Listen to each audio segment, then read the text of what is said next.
Welcome back to another tarot tea time. I hope you guys are doing great. Got a little white wine here. We are unwinding, and I wanted to do a tarot tea time for you on Camila and Shawn. You guys, this is the most requested follow-up, and I can see why. So I did a little bit of digging because I was curious about what's been going on with them. So Dumois posted a blind a little while ago, and the good people of Reddit said that they think this blind was about Camila and Shawn. Now, basically the gist of this blind was that Camila and Shawn, in their relationship, it was a lot more than anyone knew. Now, in Camila's song Familia, she does sing about how she just sold the house. But anyway, I took that to mean that Shawn and Camila did have a house together, or they were building a house together. There were like serious plans put in place, and we're going to do a tarot tea time. We're going to get some tarot tea truth on what we don't know about Shawn and Camila's relationship and breakup. What was the Dumois blind inferring? What more could there be? Anyway, a little sad, but there is hope, you guys, because I looked into their astrology some more, and let me know if you guys want me to do a part 2 diving deep into their astrology, because there's a lot here. For some people, there's just like not a whole lot, but for them, I'm going to say past life connection. I know, wild, but past life connection for sure, because they have a lot of south node conjunctions and they have no north node conjunctions.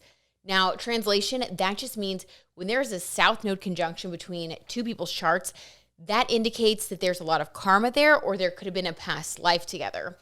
Now, part of their south node conjunction, oh my God, you guys, they have Venus, Mercury, the Sun, and Jupiter. Like, that's a whole nother video, you guys.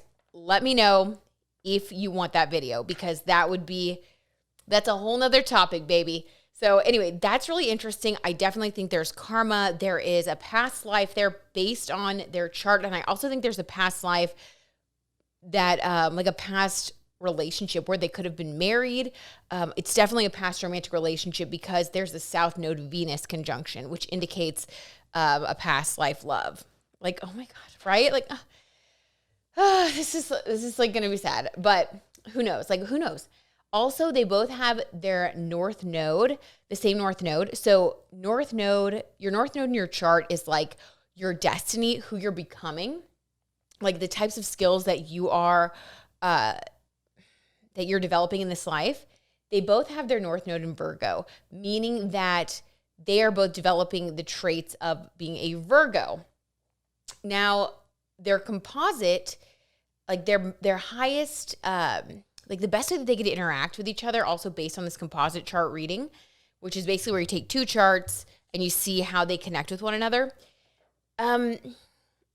Their north node composite is in Virgo in the 3rd house, which means that in order for their relationship to work out, for things to like work out in this lifetime, if you believe in past lives or whatever, but for the purposes of this, I'm going to say for their relationship to work out in this lifetime, they would need to have the energy of Virgo in the 3rd house, which means Virgo energy, which is both of their destinies, right? So that would come naturally if they were living in their highest light. Interesting.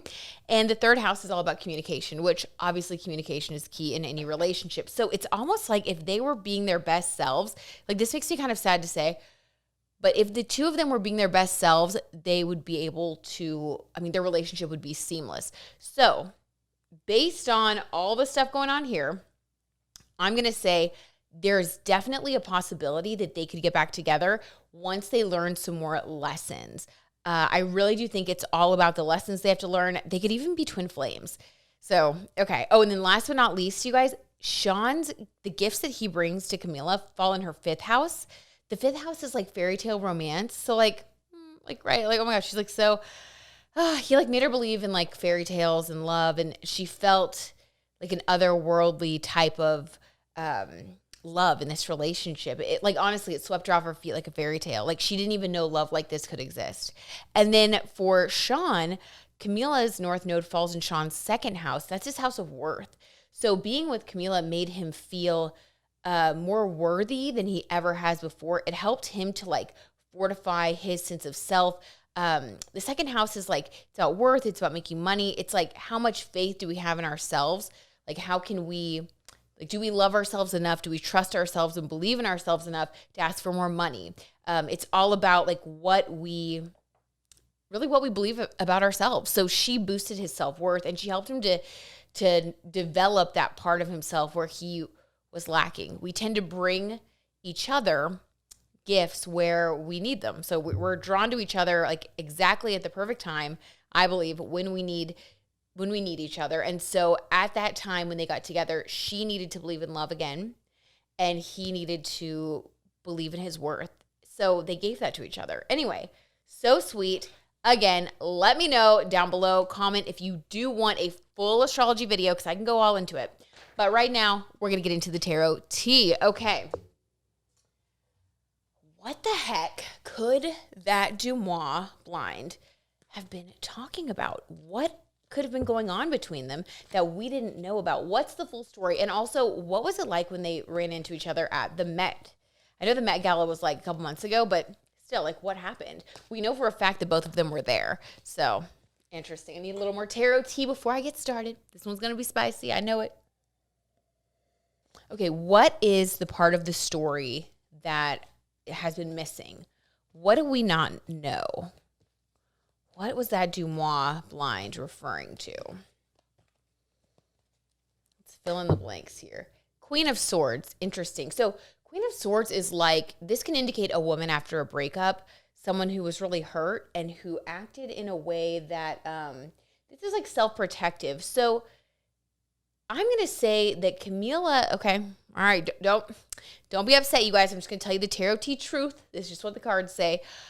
I think that that in the press, it was really like put out there that Shawn was the one that broke up with Camila, but I do think that there were more, well, like the blind said, there was more going on. There was more to the story, which is why I'm going to say Queen of Swords. Camila did have more to do with the breakup than people know, than the public knows. So that could have been, her getting upset with him. That could have been her giving him an ultimatum. But even though Shawn, I just got goosebumps. Confirmation, you guys. Woo! Okay. So even though Shawn did ultimately break up with Camila, she participated in the energy more. And also, you guys, based on what I just said about their birth charts, and like, I definitely think that this was way more complicated. I mean, when you bring in past life karma and all that, like, we're dealing with layers and layers of situations, life lessons, like, it was going down, okay? So she was involved. She also had free will, and her choices also resulted in the breakup, okay? So it wasn't just one-sided. Okay, what happened at the Met Gala when they ran into each other? Because they were all dressed up the previous year. Remember, they went together. It was kind of like a Sonny and Cher type moment. Like, Shawn was doing the leather. Camila was doing the purple. It was a whole thing. I think they were dressed by Michael Kors. And then this year, they went very different. Shawn looked like dashing. He did like a Tommy Hilfiger situation. Camila was very like, she had like flowers in her hair, and it was a moment, but it was very much a solitary moment for each of them. I'm curious to see what they felt when they saw each other. So first, let's get what Camila felt when she saw Shawn.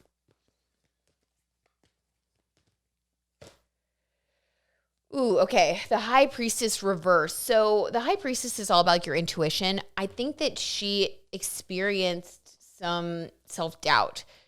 Like, not about herself, but like doubt about the breakup. Like, when she saw him, she was like, oh my gosh, like, should I have trusted my intuition? Because the High Priestess is like, I trust my intuition. I feel confident and stable and grounded in my choices. In the reverse, it's like it's like her seeing him and being like, wait, did I make the right choice? Like, oh my gosh. So definitely she was questioning whether or not she made the right choices. She was questioning that Queen of Swords energy that we just pulled. What about Shawn? It's interesting too that Camila came up as like the part that we didn't know about their breakup. So, all right. So what did Shawn think when he saw Camila? What did he think? Seven of Cups reversed.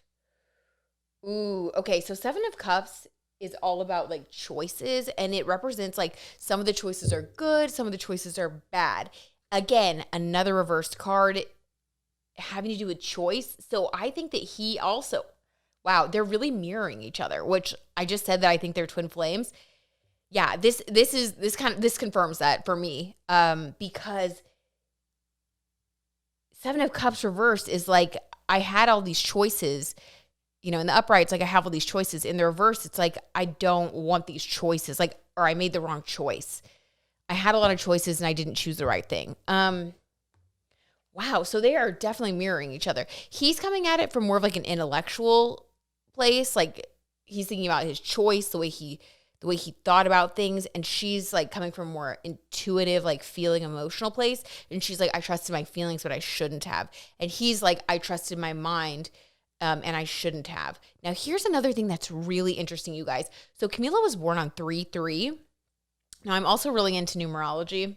Big surprise, right? So 3/3, she was born on March 3rd.